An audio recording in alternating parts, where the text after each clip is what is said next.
Hello বন্ধুরা, রাধে রাধে। তোমরা সবাই কেমন আছো? আশা করি তোমরা সবাই খুব ভালো আছো। আমি টিনা, আমি চলে এসেছি তোমাদের সাথে একটা নতুন ব্লগ ভিডিও শেয়ার করব বলে। তো আমি আজকে বাপের বাড়ি থেকে চলে যাচ্ছি শ্বশুর বাড়িতে।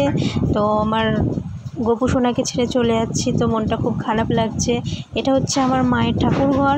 দেখো মা ঠাকুর ঘরটাকে কত সুন্দর সাজিয়েছে, পুজোও দেওয়া হয়ে গেছে মা সকাল সকাল। তো এখন বাজে 8টা, আমি ট্রেন ধরবো, তো আমি বেরিয়ে যাব এখনই।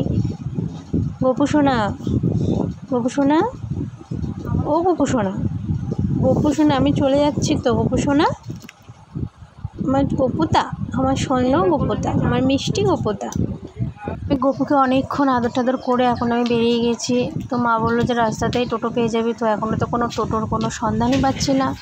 তো ট্রেনটা পাবো কি না তাও বলতে পারছি না। যদি টোটো না পেয়ে থাকি এই মোড় থেকে, তাহলে ট্রেনটা পাবো না মনে হয়। ওই মোড় থেকে তো টোটো পেলাম না, দেখা যাক সামনের মোড় থেকে টোটো পাওয়া যায় নাকি। এত গরম পড়েছে যে কি বলবো, প্রচণ্ড গরম পড়েছে, কি রোদের তেজ।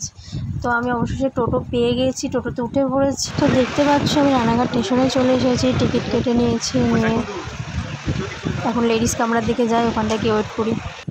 তো কৃষ্ণনগর লোকাল ঢুকে গেছে।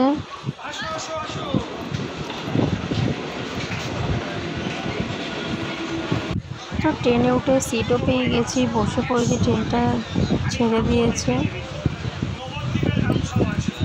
তো আমি বাদ করে নেমে পড়েছি, টোটোওয়ালাকে ফোন করেছি, টোটোওয়ালা আসলে বাড়ি যাবো। তো ভিডিওটা আমি এখানেই শেষ করছি। চলো টাটা, বাই বাই, দেখা হচ্ছে নেক্সট ভিডিওতে।